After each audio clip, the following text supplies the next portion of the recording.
Got a dirty microwave. Don't want to sit here spending all your time elbow grease scrubbing on it.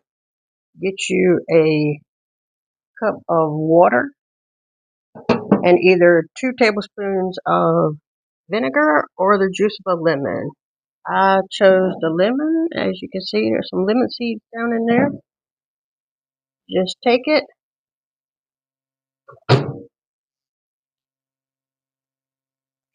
It says to cook it in there for 3 to 5 minutes, so we will see what happens. It then tells you to let it sit for 5 minutes so the steam in there will break up the food. So we'll see what happens. Boiling. Wipe this door off right here, and it came right off. Oh, we have that back on there. But see how it does. Oh, be careful this glass.